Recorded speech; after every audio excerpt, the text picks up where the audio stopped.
하지만 임대의 만기가 되자 역전세가 순간 발생했고 새 임차인을 구하지 못했다는 이유로 임대차 보증금 만기가 훨씬 지났음에도 보증금 반환을 거부했습니다. 더욱이 이 사건은 보증보험이 전혀 가입이 안 된 상태였기 때문에 국가기관을 통한 구제, 보증기관을 통한 구제가 전혀 불가능했습니다. 그래서 의뢰인과 많은 논의 끝에 이렇게 소송을 진행하기로 결정했습니다.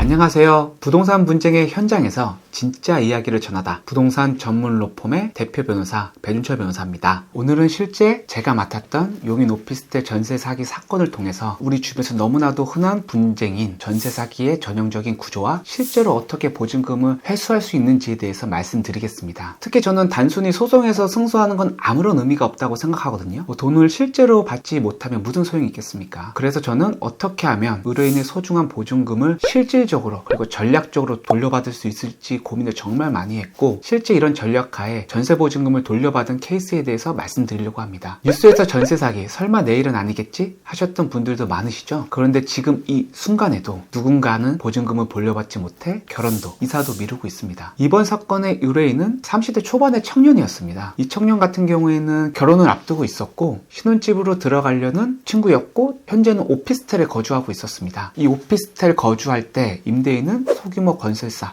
즉 법인이었습니다. 이 회사는 원래 분양을 통해서 이익을 내려고 했었는데 분양이 잘 안 되자 임대로 돌려서 수익을 보려고 했습니다. 하지만 임대의 만기가 되자 역전세가 순간 발생했고 새 임차인을 구하지 못했다는 이유로 임대차 보증금 만기가 훨씬 지났음에도 보증금 반환을 거부했습니다. 일방적인 거부였죠. 의뢰인은 당시에 전세대출 2억 원 가량의 이자를 매달 내야 했었고 더욱 안타까운 것은 결혼을 앞두고 있었기 때문에 이미 신혼집 가계약금으로 1,000만 원을 낸 상황이었습니다.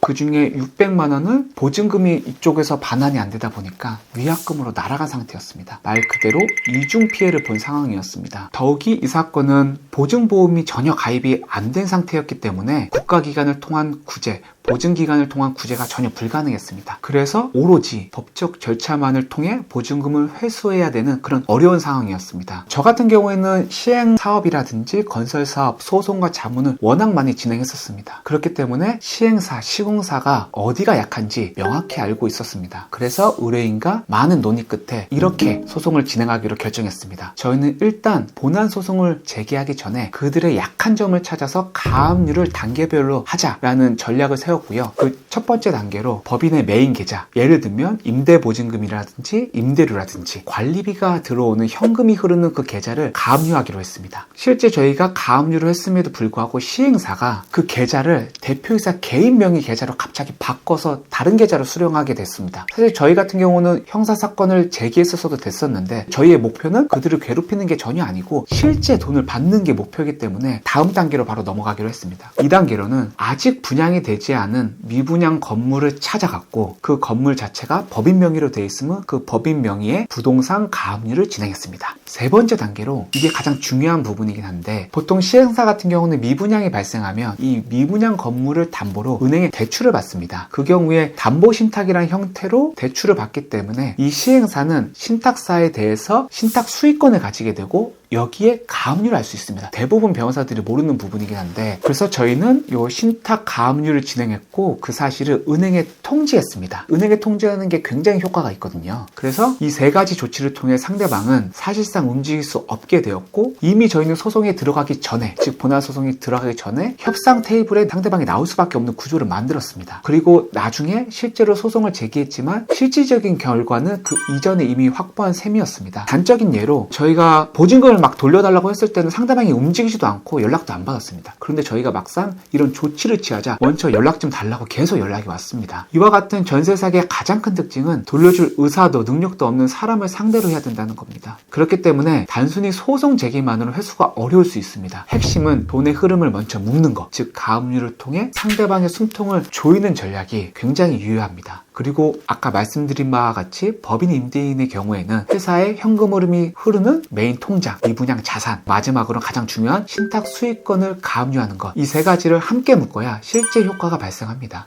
오늘은 제가 진행한 전세 사기 사건을 살펴봤는데요. 전세 사기 사건은 단순히 나쁜 집주인을 넘어서 법적 구조와 시장 흐름을 알아야만 대응할 수 있는 문제입니다. 앞으로 이 채널을 통해서 실제 사례를 중심으로 부동산 분쟁의 현실과 해결 방안을 더 자세하고 상세히 말씀드리겠습니다. 오늘 영상이 도움이 되셨다면 좋아요와 구독 부탁드리고요. 궁금한 사례나 주제가 있다면 댓글로 남겨주세요. 저는 부동산 변호사 배준철이었습니다. 감사합니다.